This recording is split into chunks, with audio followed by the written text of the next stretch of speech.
Hello, good evening everyone, especially to my students at Moriah College and also from Trinidad Municipal College. Good evening. So we are now on crime against national security and law of the nation, Article 123 on qualified piracy. So what are the circumstances that or which will qualify piracy? So under Article 123, the following circumstances will qualify piracy. First, whenever the offender have seized a vessel by boarding or firing upon, and second, whenever the offenders have abandoned their victims without means of saving themselves or there is intent to kill. And third, whenever the crime is accompanied by murder, homicide, physical injuries, or rape. So let us discuss on the first element. The first element talks about the intent to gain, because once you seized a vessel by boarding or firing upon, so meaning na kay intent to gain. So gusto nimong makuha either the cargo or the properties of the cargo or sa vessel nga makuha ngadto sa mga pirata. So mo na siya nga usa sa atong i-considered para ma-qualify na to ang crime, ma-qualify na to ang crime nga piracy. Second is whenever the offenders have abandoned their victims without means of saving themselves. So, for example, ni-commit na ka og piracy or ni-commit na og piracy ang pirata and then ang victim niya is, say for example, naglisod na and then wala niya gitabangan. Supposedly, pwede niyang matabangan para mapalayo sa, say for example, sa kamatayon kung iyahang gitabangan, but iyahang pasagdaan. Wala niya gitabangan, iyahang gibiyaan ang iyahang victim. So, usa na siya sa atong i-considered para ma-consider nato ang offense or ang felony as a qualified piracy. But most of the time, kini ang third element ang ato ang i-bantayan. Nga naman ato siyang bantayan because there is another offenses or there is another crime na gi-commit ni pirates or ni perpetrator or ni culprit in the commission of the crime. So based on the third element, whenever the crime is accompanied by murder, homicide, physical injuries, or rape. So, say for example, in the commission of the crime of piracy, ni commit siya og another crime. Ni commit siya og murder, say for example, murder. Unsa iyang na-commit na crime is the crime committed by the perpetrator is piracy and murder? The answer is no. Why? Because it is one of the elements nga giprovide sa Article 123 in order for the crime of piracy to become qualified piracy. Dili niyo siya mo gamiton as a separate crime. Nga moingon ka nga the crime committed was piracy and murder. The crime committed was piracy and homicide. The crime committed was piracy and rape. The crime committed was piracy and physical injuries.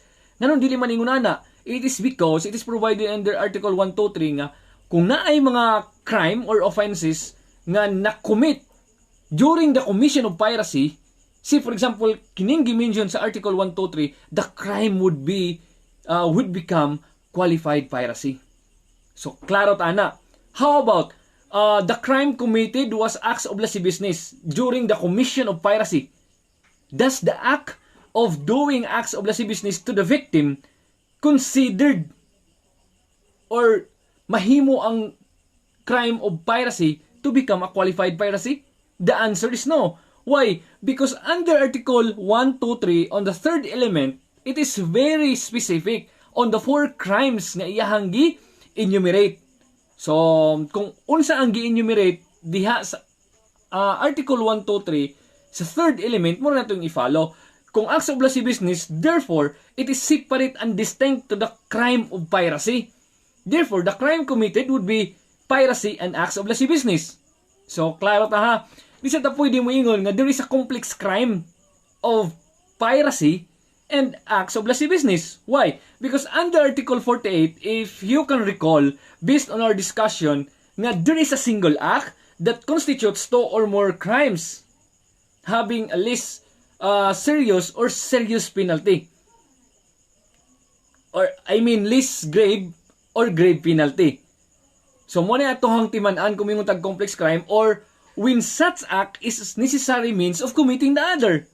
Muna i-discuss sa Article 48 when we talk of complex crime. So, dili na ito pwede mo yung nga complex crime of piracy and acts of lasciviousness.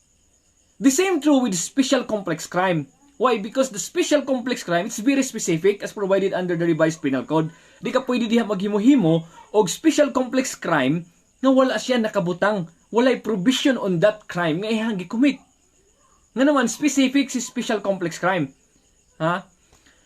So, in that case, nga akong gingon nga when the crime committed is piracy and acts of lasciviousness, separate crime ta. Di na to pwede siyang i-qualify as a qualified piracy. Di sa ta moingon nga complex crime, di sa ta pwedeng moingon og special complex crime. But the crime committed was piracy and acts of lasciviousness because mag-consider nato siya separate and distinct offense.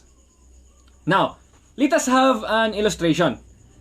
But before that, I would like you to take note that these circumstances are separate and distinct from each other. Mingon tag murder, mingon tag homicide, mingon tag rape, mingon tag physical injuries, dili kinahanglan nga kanang upat na para i-consider nato as qualified piracy. Why? Because the wordings of the probation is that niya na siya the word or. Meaning, pwede ra murder, pwede ra homicide, pwede ra rape, pwede ra physical injuries in the act of committing piracy. And of course, ang Article 123, wala na siya nag-istorya about qualified piracy. It also talks about qualified mutiny. Ha? Nag-istorya gihapon siya og qualified mutiny. Ma-consider siya qualified mutiny, again, kung na-commit na sad ni perpetrator, di ba, members mo to, ha? Members of the complement ang ni-commit. So, ni-commit siya, nga naa na sa gitawag na to nga murder, homicide, rape, and physical injuries in order to become a qualified piracy. I mean to become a qualified mutiny. So, tanaw na to ang element sa mutiny, then atong isagol ang Article 123 para i-consider na to as qualified mutiny and qualified piracy. Kung yung tag piracy, of course, atong i-consider ang elemento ni piracy. Kana sa mahimo qualified, of course, mahimo siya qualified on those instances or elements provided under Article 123. I hope you understand between the qualified piracy and qualified mutiny. So, sa inyo lang siya pag-understand. Why? Kung yung tag piracy, we are not talking about the members of the complement, but we are talking about the outsiders. We are talking about mga pirata. Ha? Ang iyang intention is intent to gain. Ha? Intent to gain ang iyang gihimo. But on the other side, ang gihimo ni mutiny is to raise commotions. Ha? Murag matawag na to nga there was sedition or but not totally pareha lang siya nga murag muray siya og commotions. And sometimes mingon sa nga there is coercion. Kaya nga naman, wala man siya nisunod sa instruction sa iyahang, say for example, supervisor or sa captain. So, muna siyang gitawag na ito nga mutiny, different from piracy. But, para makonsider na ito as qualified piracy, i-apply na ito ang Article 123 based on the elements that I have mentioned. And also, may qualified mutiny, i-apply na ito or gamitin na ito ang elements as discussed earlier about mutiny and we will apply those elements na gidiscuss about Article 123. So, klaro ta ha. The presence of one will qualify piracy. Notice the conjunction or. These are qualifying circumstances which are prejudicial to the accused. Therefore, they must be strictly construed. Meaning, dili tanan na pwede raog homicide ang nakomit during sa pag-commit sa piracy. Nga na siya napatay. Of course, ang imuhang is qualified piracy. Dili na kamoingon piracy and homicide. Nga naman, the crime of homicide qualifies the crime of piracy. And also, kung nasa na-commit nga physical injury nga iyahang na-commit, so, mingon na sa ka nga, the crime committed was qualified piracy. The act of inflicting physical injury to the victim qualifies the crime of piracy. So, the word mentioned under the third element of qualified piracy is physical injuries. So, it is used in its generic sense. Regardless of slight physical injury, less serious physical injury, or serious physical injury, as long as the crime of piracy qualifies the crime of, or there is physical injury in the commission of the crime of piracy. So, pwede na siya ma-considered as qualified piracy. Now, let us have an illustration.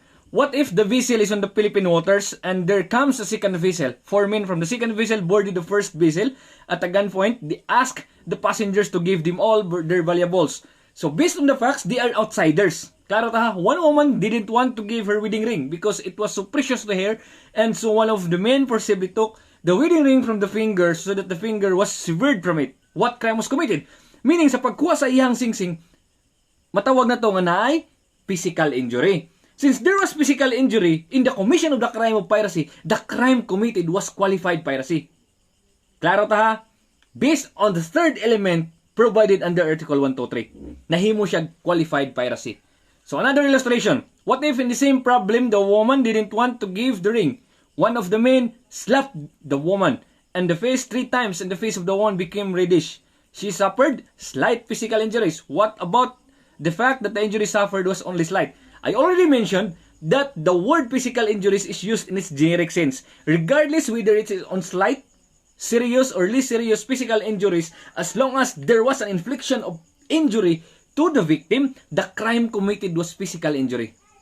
Klaro, ha? The crime committed was qualified piracy. Kung naay physical injury, bisan pag slight, bisan less serious, bisan or serious. Basta kay naasa upat ni sulod adto sa gi-provide nga elements in the commission of qualified piracy.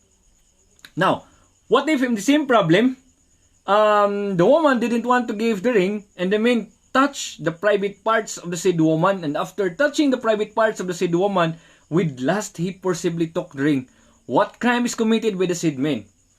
All of them be held liable for piracy. Sa akong gingon ganiha, nga mo-focus lang ta on the 4 crimes provided under Article 123 or provided on the elements in the commission of the crime of qualified piracy. Other than that, consider na nimo as a separate crime. Di nimo pwedeng i-qualify as qualified piracy. Therefore, the crime committed based on the facts presented is that all of them will be liable for piracy. However, the man, so kung kinsa tong tao who touched the private part of the woman will be liable for 2 crimes, piracy and acts of lasciviousness. Acts of lasciviousness is not mentioned under Article 123. Therefore, its presence will not qualify piracy. It will bring about a separate and distinct charge of acts of lasciviousness. So, with that, I hope you understand about qualified piracy. The most important thing here is you will memorize and understand those 3 elements, tuluka elements, in order for the crime to become qualified piracy and qualified mutiny. Ang qualified mutiny is wala na ko siya gi-elaborate further. Why? Because the most important thing na imuhang timan-an kung mayong mutiny is the offender. Once the offender is considered as members of the crew and iyahang intent or iyahang purpose is not intent to gain but to raise commotions, therefore, imo na sang applyan sa katong tulo ka elements sa qualified mutiny para masulod na to ang gitawag na to nga qualified mutiny. Kung mingon sa tag-qualified piracy, of course, tanaw na to ang offender, tanaw na to ang iyang intent para i-apply na to si Article 123 para ato na sang i-apply ang qualified piracy. So, with that, I hope you understand with this short discussion on qualified piracy. Once again, thank you and God bless us all.